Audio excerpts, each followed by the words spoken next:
Hello everyone, I'm Afridita. I come from Macedonia, as you know. I'm really excited about arts in social justice and what they have to contribute to it, because personally I'm a teacher and a poet, and I come from a minority in Macedonia, and naturally these sort of issues and topics have surfaced in my writing. And it is not odd then that I did a small-scale research project that was titled Macedonian Readers' Responses to Shakespeare's The Merchant of Venice, which I think it's a play, and any play by Shakespeare has a lot of poetic and literary quality. So the way I'm going to go about it, I think of the reading process as similar to what hermeneutics postulated. They say it's a magical circle, but actually later on some theoreticians conceived of it as a spiral. So I think of the reading process as a spiral. This is why I chose to present it in this mode, and I'm going to go, the way I'm going to go around it, I think I'm going to need the pointer to show you that. Sorry. Thank you. The way I'm going to go around it, first I'm going to start with the actual world, what is happening out there, what is the context I'm going to talk about. Then I'm going to go into what is the discourse about the arts, how are arts treated in society and in education. Then I'm going to talk about the reader, the text, how they interact, which actually gives us the literary or the beautiful experience of reading. And then I'm going to tell you what I found after I interviewed some Macedonian readers, and then is the end, like the conclusion of it. Right. So, as I said, we need to know what is happening in the actual world. So, the Macedonian context, what you need to know about it, is that Macedonia is a country that got its independence in 1991, when it seceded from Yugoslavia. And there was a variety of ethnicity in the country. Some of them were not satisfied with the constitution, and there are other reasons behind, but you need to know that in 2001 there was an armed conflict between Albanians and Macedonians, which, although it was resolved, it left obviously a huge scar on Macedonian society and how Albanians and Macedonians interact daily and in education. So I had to take into account this when I was interviewing students and their way of reading The Merchant of Venice. And in this, it's really important to make a distinction. How we're going to treat terms such as nation, ethnicity, or religion when we talk about today or in the Renaissance. So I took this into account that today we think of, at least I think of race as a social construct, as something that is not biologically determined. And in the past, in the Renaissance, race was more broadly. It included people's practices and it included complexion, which in turn, they thought that it embodied people's personalities. When I talk about ethnicity, in the play, it is really wrought with religion. Basically, there is a Jewish community, and it's really hard to talk separately about ethnicity and religion when you talk about the Jewish people. And today, I'm using religion only in terms of how clothing or certain taboos in terms of practice can be interesting and telling of a certain community. And as I said, in the context, how do we treat arts today? Well, the arts discourse for the last decade has been that as Eisner says, well, yes, the arts are nice, but not really necessary. And I think this is devalues art, and there appeared a huge body of work defending the arts, saying, well, the arts can exercise the brain, the arts can enhance empathy, the arts can enhance physical performance, or they can enhance creativity, which is really ambitious to claim this. But at the same time, it undermines the value of arts, because it says, well, the arts can only be valuable if we justify them with different reasons. So in my questioning and research, I really wanted to take this into account, and in this I'm using a very good citation by Nussbaum, who says that the arts, by generating pleasure, in connection with acts of subversion and cultural reflection, produce an enduring and even attractive dialogue with prejudices of the past. When she said this, she took into account a lot of different things surrounding the arts, but at the time there was no empirical research that could really justify this, that the arts actually have something to contribute in social justice. So this is why I was interested to go into this area and realize that from the 1960s onwards there appeared research how readers respond to texts, and recently there's a new body of research in cognitive poetics and psychology that's looked into how empathy can be developed when you read texts. And here you need to know there's a huge difference between empathy and narrative empathy. We all know, and they use the general definition of empathy, putting oneself in the shoes of others and trying to understand what their experience might have been like. So this is empathy in real life. But in narrative empathy is basically when you read a text and you feel for the characters and the events that are only fictional, and this is different than what you feel in real life. And the text I'm looking at, it's really important shortly to know the plot, although I assume everybody of you knows The Merchant of Venice. This is a photo from the film that is really good. I strongly recommend it. And the plot is that I'm interested in is the conflict between Antonio, who's the merchant, and who borrows money from Shylock, who's a moneylender at the time, and he's Jewish. And because Antonio doesn't pay his debt, Shylock asks to cut a flesh of his human body in return. And this is the court scene, which ends with Shylock being forced to convert to Christianity because they found a loop in the law which was against Shylock's claim. And why is this relevant, one could ask, for Macedonia? It's a completely like a play in English tradition. Well, it is because it sort of mirrors ethnic tensions, and it's very disparate, but it might help the intercultural communication in higher education and just question the status of literature. And the reader. So there are lots of types of readers that theory postulates, but I'm looking at actual readers, people of blood and flesh and all that. And it's really important to see the reader with their own multiple identities, culture, religion, and all other variables. This is a photo illustration by David Litchfield, and all my illustrations are by this artist because he's great. And the reader, when he interacts with the text, this is where the literary experience happens. When I talk about literary experience, I think about efferent reading, which is actually reading for information. You read the text and you want to see, okay, what's going on here? What is the story?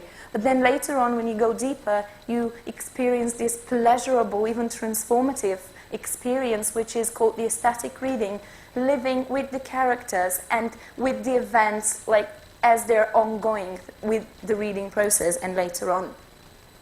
And with this sort of context that I just explained, my questions were, how do readers in Macedonia respond to The Merchant of Venice in terms of what information and pleasure do they get of the text? How do their identities influence their responses? And one of the most painful questions, personally, whether the text actually makes them think about and reflect about ethnic tensions in Macedonia. The way I postulated the questions, I didn't want to neglect the aesthetic experience of that art contributes, but I also wanted to tap into the reflection and whether this triggers empathy. I interviewed students, first-year English students in Macedonia at a university, and their teacher, and they drew family trees and identity clusters. These are my findings. I coded the interviews and I came up with 4 analytical themes. The first one was, how do they enter the fictional world? It's a basic precondition when you read a text. You have to accept that, okay, so this is a story that I have to believe in for a certain amount of time, and for me it's going to be real. If you don't do this, then you won't enter the text. And then you start exploring this new world, and the way readers behave when they enter the text. They constantly enter and are with the characters, but at the same time go back to the real world, and they say, okay, so what do they do? Constantly evaluate the text. They try to understand characters, and usually they're guided by the main character, which is Shylock, and they want to see everything through his eyes. Then they follow directions of certain metaphors, beautiful language, or beautiful sounds, and this is when they want to stop and dwell more on it. The problem that Macedonian readers encounter is the language barrier, some more than others. They read Shakespeare in early modern English, and some of them are not sure about the language, which is quite different from contemporary English. And the next thing I encountered was how they make sense of this new world. And they, as I said, they first read for facts and then try to experience the world. And some felt pleasurable about it. Some didn't really express this directly. And an important thing that happens, which Isa points out, readers tend to shift between the alien me and the real me. This actually means, for example, when one of the readers, when he was talking about Shylock, he said, Shylock, he said, he said this to a Christian character, I will do business with you, but I will not dine with you, I will not eat with you, not drink. So the reader actually became one with the character, assuming first person, but then they go back to their real, personality. And the one that was one theme that was really intriguing was the dialogue between the past and the present. And it's a natural tendency for readers. They constantly make time transitions. They jump from 16th century to 21st century, and they use their past experience in order to evaluate what is happening. And I think here what is really important is to just hear some of the excerpts, what actually readers said about it. So I'm going to read one of these are the excerpts from interviews. One of them said, I don't know what it was like in those times, meaning the 16th century, but from today's point of view, maybe that would be regarded as some sort of a homosexual relationship referring to Antonio and Bassanio, although it may sound a bit controversial. But I think that it hasn't. The reader kind of hesitates because it makes sense. I don't know, I mean, people in those days must have had feelings from the typical man-woman relationship. So there's a constant transition between today and what we felt like in the 16th century. And the other one is that Antonio hates Shylock, but they compare it how people today, we have hate speech purely on religious grounds, hating homosexuals and black people, and these are direct quotes from interviews, and I didn't try to make politically correct or not, just render their speech. These are 18-year-old students. And the last analytic theme was today's prejudices, and they constantly traced similarities and differences from the conflict represented in the text and what is happening in Macedonia today. These are also some compelling interview excerpts. As to my own personal experience of intolerance that I could relate to the play, the most extreme case would be that I have had an acquaintance who has stabbed a person from a different religion in a fight prompted by intolerance of these differences. I've also known certain Turks and Albanians who have been beaten because they're Muslim, and also Macedonians who have been beaten for their ethnicity or religion. And it's interesting to see how readers were more than willing to engage and talk about these issues. And they say, but unlike in the play, today's hatred, at least here in Macedonia, is agitated by the religion of nationalism. So this was said by a reader who is more educated and aware of the influence that media can have in society in general. And another quote is, in our society, the Muslims will be Shylock, I think. So even if they're not so, I don't know, like they do not act and do really well, they're not obedient or satisfied with what our country gives to them. So you can see how they're willing to forgive Shylock, but they're not willing, this is from a Macedonian reader, they're not willing to actually forgive the other ethnicity, and they saying they're not satisfied with what our country gives to them. But because we're like more people in Macedonia, that's like they're under pressure, or maybe we are the bad ones in that case. I think this a reader tries to justify that maybe there's some fault in the other community. And finally, I did think that Macedonian readers engaged with the text, but I think that their experience from the text wasn't as strong as Bart, this is a theoretician, says the pleasure of the text. They did, but it's interesting to see, although they didn't engage as much, they were more than willing to talk about ethnic tensions in Macedonia. So this made me think that they lack reflection in formal education and potentially outside to express and really engage with this sort of elephant in the room. And these are some of the conclusions and hypotheses that I postulated, but I have to say that the way I conceptualized my findings was through the reader response theory, and also I used some narratology concepts and some of the concepts that were used in the empirical research so far. So I didn't include the references because they would take up a lot of space. And this is the informed readers. They tend to give more analytical responses. When I say informed, I mean more well-matched to the content of the text. The suspension of disbelief, believing in the reality of the text, will eventually lead to reflection. Bridging the gaps in a historically and culturally distant text, as in this play, may skew the way they engage with the text. But it's also important to say that this actually might create accidental engagement if you have a historical context similar, such as the Macedonian one. The aesthetic reading is happens with non-competent readers. When I say non-competent, I mean this is like literary theory jargon. It does not mean that people are not competent, but it just means that they lack maybe knowledge of literary techniques and jargon. And for closed texts, basically if a text is so rich like a Shakespearean play, you can actually enjoy it without having any literary knowledge. And then a direct textual excerpt, what you do in a classroom, would usually prompt a more informative and not an aesthetic reading.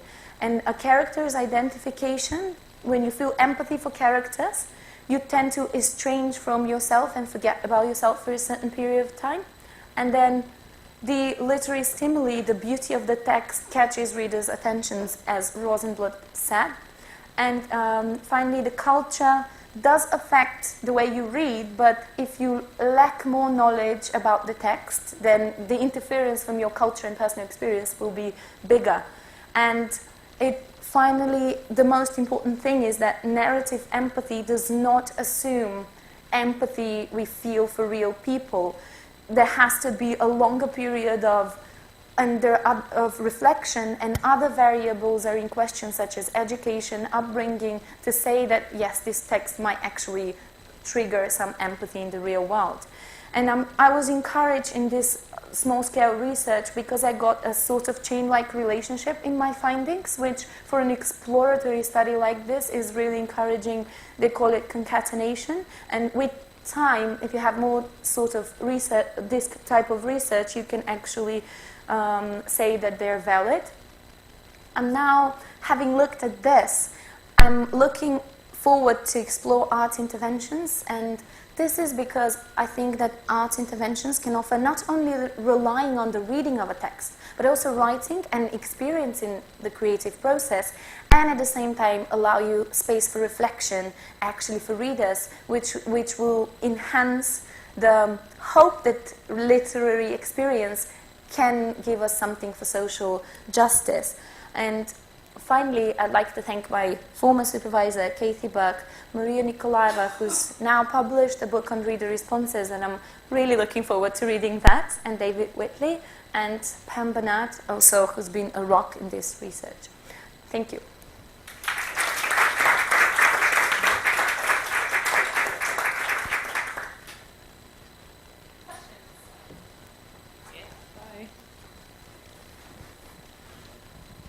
Thanks, Afridita. I was wondering, do you think to further enhance this study, it would be worthwhile having a sort of analogous study done in a country other than Macedonia as a sort of control, just to make sure the responses you're not getting are sort of general responses that one would get from reading the text? Does that question make sense? Yeah, it absolutely does. It's the way of thinking in that way is presuming that we can have like an experimental research, but having like different cultural contexts, they're not actually comparable. So you can say that this is like the control sort of group is the very readers in this study. But yes, there have been like different studies done in not necessarily in how texts trigger empathy and social justice, but just how readers behave. And what I came to conclude in my study in terms of readerly behavior just enhanced most of the way the research has been done before. Even in different cultural contexts, the basic behavior is the same regardless of culture. But obviously other variables would be. I'm not sure whether it would help too much in terms of generalizability. Just a follow-up question, or slightly different, is was the play written in Macedonian, or did they read it in English, or was it performed in Macedonian? This was a regular play, text that is on the reading list for English students, and they read it in early modern English, the language it was written in by Shakespeare, with the Cambridge edition, which has like footnotes and explanations even for like native speakers of English.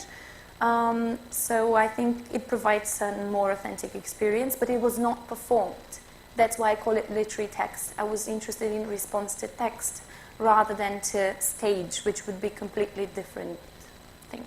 I see. Okay, so you think watching the play would give different responses as opposed to reading the text? Yes, I think we have to take into account it will be different. They watched the film, which also is different. There's this researcher, Mackie, who's done reader responses research, and she took into account 3 mediums: a video game, which is very like sort of poetic. What was it called? I think it's the Colossus, something like that. And then she took into account Run Lola Run, the film, and a novel. And she tried to trace similarities and differences of different medium responses. Although there were some similarities, obviously it's a different medium. Absolutely. Thank you.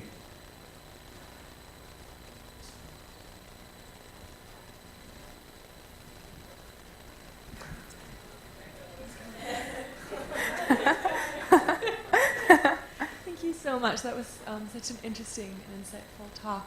It was really interesting to hear that when you talked about how the engagement wasn't as strong as you'd expected.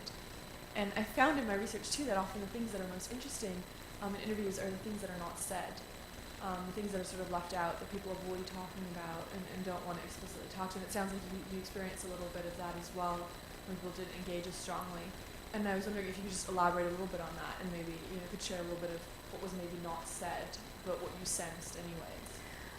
I think that for me was the other way around. I kind of expected for them to be more engaged with the text because they're English students. Most of them had tendency for reading books, some of them not so much. But I didn't expect for them to actually talk about the ethnic tensions because this is usually that it's put under the rag. And one of the readers who was coming from the more an area that is really segregated in terms of where the area for Albanians and for Macedonians are, I felt a certain, this is what you say, like intuition, that she was a bit felt uncomfortable when she talked about tensions generally in the Macedonian context. So I think there are certain like tacit things that you do get as a researcher. So this is why it's really important, especially in this type of research, to think of what is your own role as a researcher and like intruding on this different world. And I felt like me coming especially from Cambridge University, that might like frighten readers, but I am coming from a different minority in Macedonia and sort of I think kind of alleviated this, and people were really friendly and willing to talk. I don't know whether that answers your question. What's very interesting, generally in developing countries, arts is really least focused, precisely for the reasons which you have just illustrated, because it changes power structures and those contexts. My question is, how much arts education is focused in national education policy of Macedonia? So this is my first question. Second question is, how are you building on this research for your PhD? Okay, thank you. First question, in terms of generally the status of art in Macedonia, because it's economically like a developing country. There was in 2012, I think, the former Minister of Education proposed that students pick their university courses according to labor demands.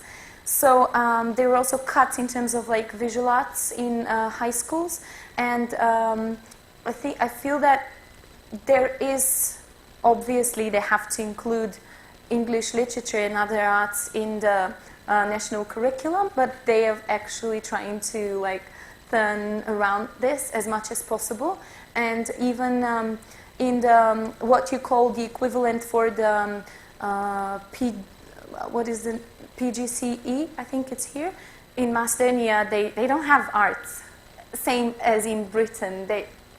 In Britain you have English, which supposes a certain amount of literature, but in Macedonia you have languages, mathematics, but no arts. So this is very telling how arts are treated. And in terms of how I'm going to go around in my PhD, it's this really prompted me about thinking what spaces for reflection and public spaces for reflections young people have in terms of like tensions and their own identities, which is postulated by Habermas. He talks a lot about public spaces, and led me to think. I've been involved in like creative writing projects for self-identification and motivation and coming to terms with your own culture, but I realized that there's nothing like this done in juvenile correctional facilities. So even arts education, it has been lacking for the past, I think, decade. So I thought maybe these students can engage with something, but let's go and go into the criminal justice system, because arts interventions have been carried out in the last decade in other countries, but not in Macedonia, because I think it will have a bigger impact in that area. Any more questions? No. Okay. Thank you so much, Afridita. That's fascinating.